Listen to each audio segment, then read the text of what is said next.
오늘 시편 94편은 오늘 오전에 배운 복수하시는 하나님, 심판하시는 하나님과 주제가 비슷해요. 준비하다 보니까 어떻게 그게 비슷하게 됐습니다. 그래서 보복하시고 복수하시고 심판하시는 하나님을 찬양한 찬양장이 시편 94편이에요. 그래서 우리가 함께 또 복수하시고 갚아주시는 하나님으로 인하여 위로받는 시간을 갖고자 합니다. 우리 94편을 펴놓고 우리 1절만 같이 한번 읽어볼까요? 자, 같이 읽습니다. 시작. 여호와여 복수하시는 하나님이여 복수하시는 하나님이여 빛을 비추어 주소서. 복수가 나쁜 게 아닙니다. 우리가 또 옛날 그 무협지나 삼국지 이런 거 보면은 반드시 복수가 주제, 영화, 액션 영화 같은 거 뭐 여자분들은 별로 안 볼는지 모르겠지만 액션 영화를 보면 반드시 복수가 그리고 시원해. 복수를 저지를 때 얼마나 시원합니까? 우리 하나님은 복수하시는 하나님. 그것도 한 번만 얘기하면 되나? 복수하신다 이렇게 그 빛을 비추셔서 심판의 빛을 비춰달라고 얘기하고 있는 것입니다. 왜 하나님이 복수하시나? 성도에게는 자유를 주기 위해서, 성도에게는 참된 평안을 주기 위해서 하나님이 복수하시는 하나님이에요. 우리 인간이 복수하려면 얼마나 힘듭니까? 이렇게 어디 산골에 들어가가지고 망했는데 혼자 이렇게 무남 동료 무남으로 막 세서 막 온갖 고생해서 칼을 갈고 막 30년 동안 칼을 갈고 와서 하면서 이렇게 복수해. 얼마나 인생이 낭비되고 즐길 것도 하나도 없고 참 복수 하나로 인생이 낭비되는데 우리 하나님이 보복하시고 자유로워 주시고 하나님께서 갚아주시는 것이에요. 그래서 잠언서와 로마서에서는 뭐라고 했습니까? 내 원수가 줄이거든 먹을 것을 주라. 목말라 하거든 물을 마시게. 그를 위하여 축복하라고 얘기했어요. 그러면 어떻게 하신다고요? 하나님께서 어떻게 갚아주신다고요? 그 원수의 머리에 숯불을 올려놓는다고 했어요. 여러분 불을 뗄 때 이 숯불의 온도가 얼마입니까? 1000도 1500도 높아지는 것입니다. 1500도의 숯불을 갖다가 머리에 올려놓으면 그 원수의 머리에 1500도의 숯을 여기다 피워서 숯은 용광로입니다. 용광로를 여기다 피워놓으면 골이 뇌가 싹 녹아 죽는 것이에요. 여러분 복수하려고 칼 갈지 말고 그 원수를 위해 축복 기도를 하면 쇳물 용광로에 그 머리가 다 하나님께서 갚으시는 줄 믿으시기를 축원합니다. 성경이 그렇게 했어요. 그러니까 이번에 우리 목사님들 5-6명 만났는데 너무 악독스러움을 만났는데 하나님 잘 먹게 해주세요. 하나님 자손도 잘 되게 해주세요. 그냥 엄청 축복 기도를 하고 일어나는데 마음이 그렇게 고소하더래요. 저주는 안 했지만은 하나님이 숯불을 머리에 올려놓는 막 축복 기도를 하는데 기도하고 일하는데 마음이 고소하더래. 진짜 숯불을 올려놓은 것 같은 느낌을 하나님이 주셔서 큰 위로를 받았다는 간증을 들었습니다. 그러니 나는 평화를 유지할 수 있습니다. 하나님이 보복하시는 하나님이기 때문에 내가 복수를 못해도 하나님이 결국은 갚아주신다는 것입니다. 하나님은 놀라우신 거예요. 그래서 어느 분이 그 김영재 교수님 어머니 한복순 권사님이 매일 김일성이 자기 아들도 죽이고 자기 아들이 월북해가지고 아들 둘인데 남편은 일찍 가고 하나는 고등학교 때부터 독일어 막 사회주의 책 많이 읽더니 그 교회에서 힘들게 사니까 교회에서 집을 내주면서 집에 와서 사세요 그랬는데 자존심 때문에 안 들어가요. 근데 늘 후회하는 게 그때 그 교회에 들어갔으면 큰아들이 그래도 교회에서 빚을 지니까 교회에 있을 텐데 학국방 같은 데서 살면서 북으로 넘어갔는데 북에서 숙청당했어. 그런데 이제 아들이 김일성한테 죽었다는 것이 너무 원한에 사무쳐서 김일성을 위해 기도했대요. 그런데 그 둘째 아들이 어머니 해도 너무합니다.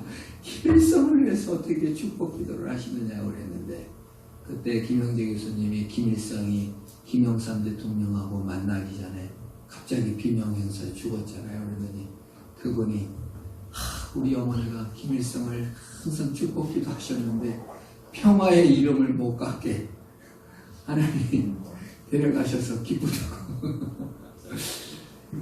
그런 눈물로 자기 나름대로는 참 그런 나름대로 확신을 갖고 말씀하시는 걸 봤습니다. 하나님이 갚으신다 그 말이에요.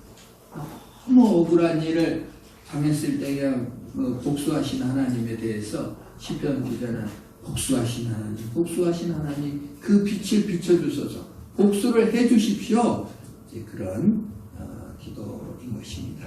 2절을 한번 읽어볼까요? 시작. 세계를 심판하시는 주여 일어나사 교만한 자에게 마땅한 벌을 주소서. 예수 믿으면은 무조건 다 용서해야 되고 정의는 없고 은혜로 합시다 목사님 봐주세요 막 이러면서 이렇게 하는데 성경은 오히려 합당한 형벌을 달라고 교만한 자에게 벌을 달라고 기도하고 있는 것입니다. 여러분 우리도 이런 기도 할 수 있어요. 교만한 자에게 합당한 마땅한 벌을 주십시오. 물론 이제 축복 기도가 제일 무서운 기도고 두 번째 답답하고 미워 죽겠는데 하나님 용서해 주시오. 용서할 마음을 가져서 자기 마음을 너무 쥐뜯지 말아주시기 바랍니다. 아니 여러분이 아무리 훌륭하신들 시편 기자보다 더 훌륭할 수는 없는 거예요. 예수님처럼 될 수는 없습니다. 사실 그 악인 교만한 자를 갚아주세요라고 기도할 수 있는 거예요. 기도할 때는 무슨 말이든 할 수 있는지 믿으시기를 바랍니다. 여러분들이 뭐 저주 기도한다고 저주가 응답되는 것도 아니에요. 그건 왜 중요한 거냐면 내 마음을 그 사람과 풀지 않고 하나님 앞에 토해놓는 그 순간이 하나님이 네가 성숙하기 위해서 몸부림친 그 순간을 하나님이 귀히 보시고 우리에게 성숙과 변화를 우리에게 주시는 것이기 때문에 그런 것이에요. 만약에 감정을 풀지 않으면 하나님께 풀지 않으면 그 사람한테 풀어야 되는데 자기가 성숙되지도 않았는데 성숙된 척하고 넘어가려고 하면은 너무 부담스럽고 더 힘들어지는 거예요. 그래서 하나님과 관계에서 풀어가는 것을 볼 수가 있는 것입니다. 그래서 계속 그런 고백이죠. 3절을 같이 볼까요? 시작. 여호와여 악인이 언제까지 개가를 부르리까. 정말 그 나쁜 놈이 잘 돼가고 잘난 체를 엄청 했나 봐요. 정말 속이 터지는 것이죠. 지가 잘못했으면서도 개가를 악인이 승리의 노래를 부르면서 잘못을 인정하지 않아요. 근데 그것이 상당히 오래 된다 그 말이에요. 잘난 체까지 한다 그 말이에요. 그건 얼마나 속상합니까? 네? 우리 특별히 이완부 성노예로 잡혀간 할머니들을 향해서 글을 쓰고 서울대 교수는 막 무슨 부산대 교수들이 그렇게 글을 써서 돈 벌러 몸팔러 갔다 이런 글을 써서 그냥 정말 이 기도가 절로 나와요. 네? 4절 그들이 마구 짓거리며 오만하게 떠들며 죄악을 행하는 자들이 다 자만하나이다. 어쩜 똑같은지 속상해 죽겠어요. 그런 소리를 들을 때마다 악인이 떠들고 짓거리고 죄를 지으면서 오히려 긍지를 가지고 잘난 체를 하고 친의를 자랑하고 소녀 동상에 침을 뱉고 담뱃불로 치지고 세월호 자녀들이 죽어가는 슬픔 가운데 진상 요구하는 금식투쟁장에 가가지고 혹식투쟁을 봅니다. 얼마나 조롱스럽고 정말 그냥 가서 어떻게 그냥 멱살이라도 잡아서 내다 꽂고 싶은 마음이 절로 나는 것입니다. 그게 이 시편 94편을 쓰고 있는 이 고통을 정말 말하는 것입니다. 5절을 보면 여호와여 그들이 주의 백성을 짓밟으며 주의 소유를 공고하게 하며 말로 다 할 수 없는 신자를 공격하고 교회를 어려움 가운데 막 짓밟아서 능멸을 할 때 더군다나 6절에 보면 과부와 나그네를 죽이고 고아들을 살해하며 힘없는 자들을 짓밟고 그냥 연약한 노동자들의 것을 그냥 고열을 재 그냥 그 정치인에게는 수백억씩 갖다 주면서 자기 회사에서 다친 백혈병 환자라든지 팔 부러진 사람을 외국인 노동자는 한 푼도 안 주려고 얼마나 애를 씁니까? 그 악인들이 하나님이 보지도 못한다고 생각하는 인간의 세계가 전부 다라고 생각하는 여호와가 7절에 말하기를 여호와가 보지 못하며 야곱의 하나님이 알아채지 못하리라. 세상 일이 전부 다이고 짐승의 세계가 전부 다인 줄 아는데 보복하신 하나님, 복수하시는 하나님, 정의 하나님이 다 보셨습니다. 여러분이 당하는 슬픔, 악인이 저지르는 모든 악행을 하나님이 다 보시는 자이신 줄 믿으시기를 바랍니다. 얼마나 하나님이 정확하게 보고 있냐면 9절, 19절에 보면은 이렇게 얘기합니다. 같이 읽어볼까요? 시작.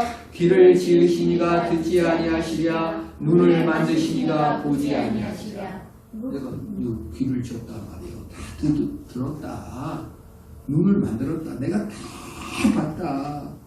너가 그 악을 내가 복수하고 말한다. 반드시 징벌하고 정치할 것이다. 그 말이에요. 징벌하신다. 교훈하시니가 징벌. 10절에는 징벌이라는 것을 2번이나 얘기했어요. 반드시 무법성을 징벌하고 징벌을 하고 말 것이다. 하나님이 다스리시라. 하나님께 그러므로 다 얘기해야 돼. 여러분 마음을 숨기고 거룩한 거 착한 척 할 필요 없어요. 그냥 그 마음을 그대로 기도가 안 나오면 글이라도 써서 기도가 안 나오면 신음이라도 너무 속상해요. 어떻게 해야 됩니까? 이 주님 보셨죠? 이러면서 하나님께 원통함을 풀 때 하나님이 그 더 중요한 것은요. 복수를 기도하고 원통함을 하나님께 풀면서 하나님 자체가 얼마나 좋은지를 깨닫게 되고 마음이 변화되고 성숙이 있게 되는 거예요. 그게 기도입니다. 기도할 때 우리가 성숙해져. 그래서 여러분 환경적으로 고난을 당하거나 억울한 일을 당할 때 그때 기도하고 싶잖아요. 하나님 성숙을 주겠다는 표시입니다. 기도하고 싶다. 그 말은 뭐예요? 하나님이 너에게 성숙을 하고 네 원통함을 풀어라고 주님께서 우리에게 말씀해 주시는 것입니다. 하나님은 버리지 아니하시고 떠나지 아니하신다고 얘기를 합니다. 14절입니다. 14절 같이 읽겠습니다. 시작. 여호와께서는 자기 백성을 버리지 아니하시며 자기 소유를 외면하지 아니하시리로다. 아예 버리지 않은 것이 아니라 함께해서 우리 내면 속으로 들어와서 마음으로 믿는 거예요. 그래서 마음을 하나님과 나누지 못한다면 그건 믿음이 없는 거예요. 마음을 공유하는 겁니다. 하나님의 마음과 내 마음이 점점 합해지는 작업을 신앙이라고 하는 겁니다. 그 중에 가장 공유하고 싶은 것이 원통함, 은밀한 죄, 이런 것들을 토해 놓으면서 성숙을 하나님 앞에 가야 되는 겁니다. 그냥 그대로 놔둬버린다. 냉담하게 내버려 두는 것은 신앙이 아니에요. 어쩔 수 없지. 이게 신앙이 아니에요. 민감하게 깨어서 자신의 감정, 자신의 일어난 일들을 하나님과 함께 공유하는 것입니다. 하나님께서 불의와 거짓을 분노하십니다.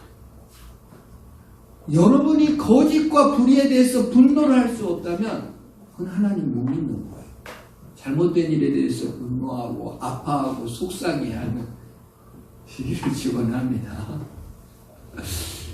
다른 사람은 좀 다른 얘기를 하는 것 같아요. 그런데 하여튼 불의에 대해서 분노하는 것이 우리 자연스러운 인간의 마음이고 그런 마음이 건강한 거예요. 사실은 슬플 때 슬퍼할지 모른다면 그 신앙인이 아니죠. 아플 때 아파야 됩니다. 현대인들은 너무나 많은 불의를 목격합니다. 현대인들은 허무하고 현대인들은 절망을 너무 쉽게 해버립니다. 현대인들은 죽으면 그만이라는 생각에 쩌들어 있어요. 선진국일수록 많이 죽어 자살해서. 왜? 죽으면 그만이고. 너무 허무하게, 너무 불의를 목격하고, 너무 고도로 산업화되니까 잘 사는 사람은 너무 극도로 잘 살고, 못 사는 사람은 비전이 없다 생각하고, 너무 그걸 배신과 탐욕, 비겁한 살인 이런 것이 심판에 이르지 않는다고 생각하는 경향이 많이 있습니다. 특별히 한국 사회는 극도로 산업화를 이루면서 전 세계에서 유례를 찾아볼 수 없도록 자살 공화국이 돼가지고 지금 좀 줄었지만 하루에 50명씩 40명씩 인구도 적은데 그게 왜 그래요? 허무해요. 절망해버려요. 그걸 하나님께 토해놓지도 못해요. 하나님이 뭐 계셔? 하나님이 뭐 보복하고 하나님이 내 문제에 대해서 분노하시고 뭐 다가오실까? 기대를 하지 못하는 것이죠. 자신의 감정을 꺼내놓지도 못하는 것이에요. 안타까워.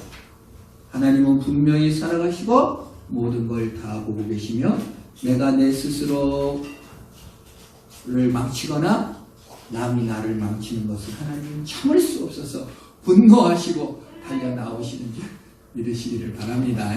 얼마나 멋진 하나님인지 심판하시고 보복하시는 하나님이라 그 말이에요. 그래서 사실 아이러니하게도 이 보복하시고 분노하시고 복수하시는 하나님에 대해서 공산주의자들이 기독교는 종교는 인민의 아편이다 이러면서 글을 썼는데 보니까 그 하나님이 보복하신다고 생각하는 그 마약에 너무 매료된다. 그러니까 1000명의 군인을 죽이는 것보다 목사 1명을 가서 죽여라.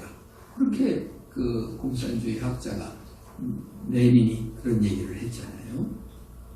하나님은 그 행위를 달아보시고 계시며 결국 심판하시는 하나님이십니다. 우리가 예수 안에서 도망쳐 그 안에서 심판과 죄를 사하시는 예수 그리스도로 만족하며 그의 능력으로 승리하는 저와 여러분 되기를 축원합니다. 기도하겠습니다. 하나님 아버지, 우리의 피할 바이시며 우리의 근심과 분노와 복수심과 모든 원천에 보고 계셨던 아버지 감사합니다. 내 어렸을 때도 보셨고 내 억울함도 보셨고 내 수치도 보셨고 내 눈물도 보셨고 결국 주님께서 갚아주시는 줄 믿습니다. 내 아픔을 내 현실을 주님께 꺼내놓사오니 주님께서 보복하시고 주님께서 갚아주시니 주님의 위로와 주님의 십자가와 주님의 위로로 넘치게 채워주옵소서. 예수님의 이름으로 기도합니다. 아멘.